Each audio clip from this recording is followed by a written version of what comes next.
very briefly the paper Teaching Alternative Paradigms Through Critical Design to you, which I wrote together with colleague Holly Robbins. So as we know, and this has come up before, the role of interaction designers in society needs to change, and it is changing at the moment.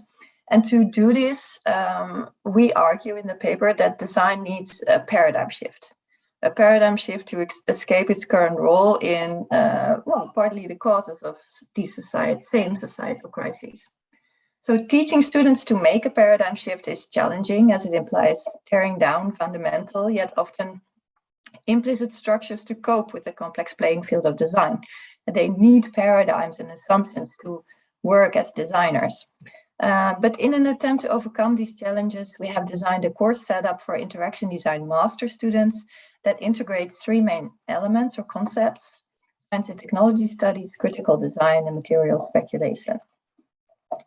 So developing alternative paradigms that challenge the status quo requires skilled learned skill and time.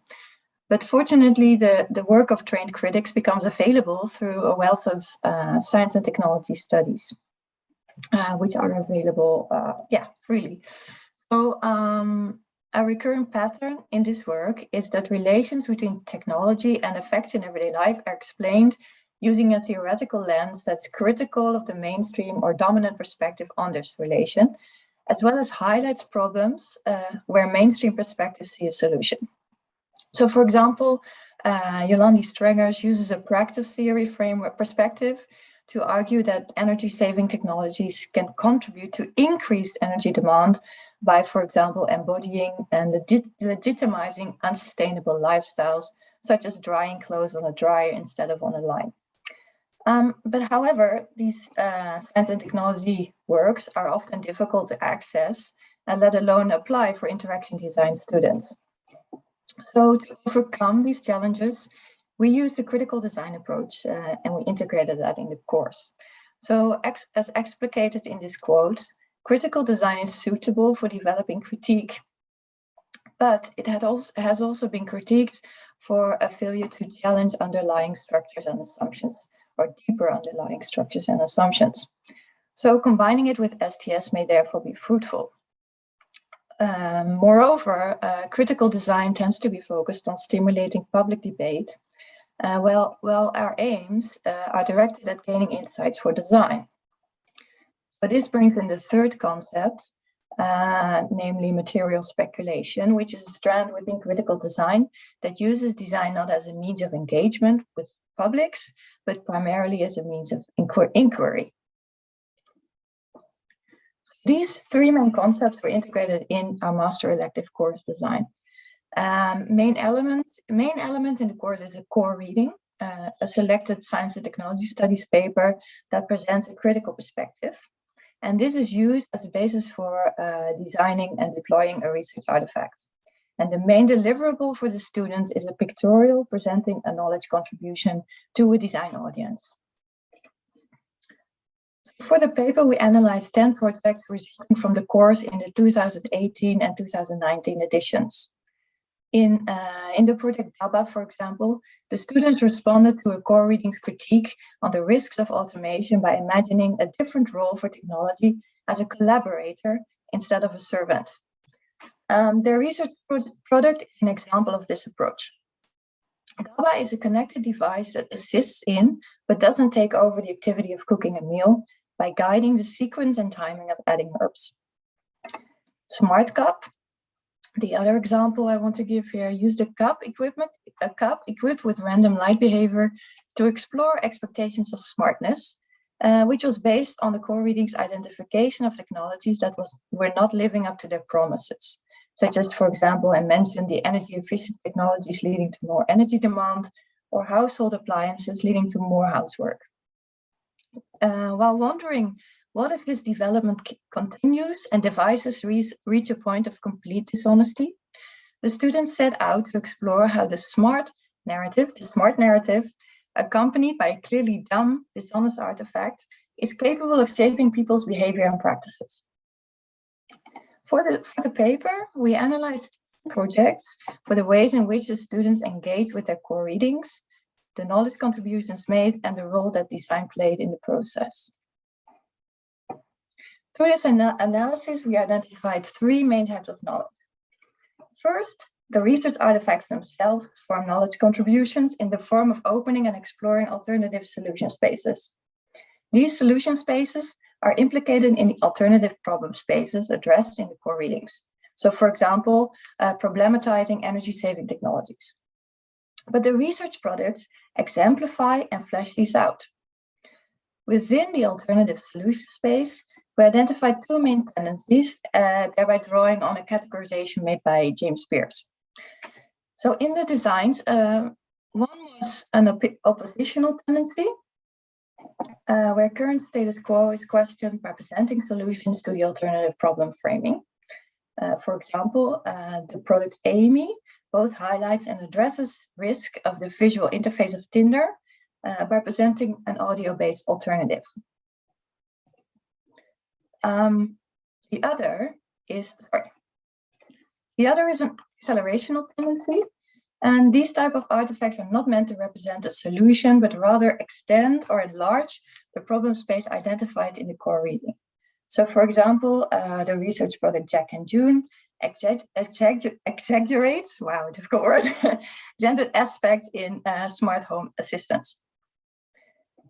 A second main type of contribution that we found were alternative design approaches. So DABA, for example, explores a way of designing that positions technologies as collaborators instead of servants. And finally, we identified a contribution type that extended the alternative problem space presented in the core reading. So SmartCap, for example, identifies a risk around the high but unfounded trust that users, even when they're trained designers, seem to have in technologies presented as smart. In addition to the three types of main types of contributions, we found two patterns in the ways in which these contributions were linked together. In pattern one, of which DABA is an example, we identify a link between designs with an oppositional tendency, so a tendency to present alternative solutions inspired by the alternative problem spaces, and the development of alternative design approaches. So, for example, DABA forms an exemplar of a design approach that assumes a collaborative relation between device and user instead of one based on servitude. In pattern two, designs with an accelerational tendency, such as SmartCap, are used to extend the alternative problem space. So SmartCap is deliberately designed to be deceptive. It is presented as smart, while in fact, its light behavior is completely random. The effect it nonetheless turned out to have on users exposes novel insights about the power of smartness over people's behavior that weren't part of the original core reading. So to close, while the STS papers offer alternative paradigms for relations between technological innovation and societal change, we can argue that there are limitations to using this approach.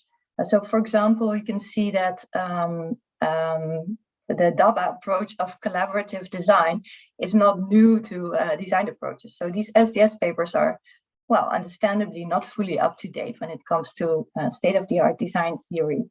And for the SmartCap example, you could argue that while design was used to engage with the paper, it ended up with identifying even more problems, which could be argued to be more paralyzing for the students. There's more discussion in the paper, but I want to hopefully keep some time for questions here. So to conclude, I think we have showed with the course that it is possible and potentially fruitful to integrate science and technology literature into interaction design education. And the paper itself contains a number of very concrete recommendations for teachers on how to deal with these two different tendencies and the patterns that we identified. Thank you very much. I think the thing that interested me about this paper, and you sort of touched on it towards the end, is that sort of notion of sort of oppositional designs and sort of accelerational designs, and how the techniques that you used sort of helped and encouraged students to sort of reflect on the sort of implications of these. And I suppose one of the things that I was struck is it was quite a sort of short course. And how did you find the constraints of fitting everything in? I think was it 10 weeks? Yeah. Everything within a 10-week frame. Yeah. But, yeah. Sorry, could you maybe give a wee bit of an insight into that? No, that's true. I mean, that is a challenge. The course is running again at the moment, that we run in every time. But it's really a pressure cooker, very intense process. But I think what really helps is giving the students one paper that they have to read over and over. So they reach depth with that one paper.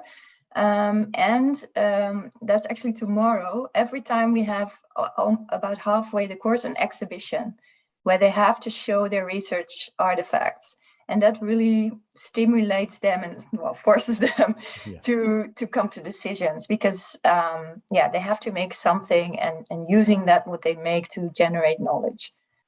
So those two elements, I think, help a lot in facilitating the pressure cooker. We can all appreciate that, I think.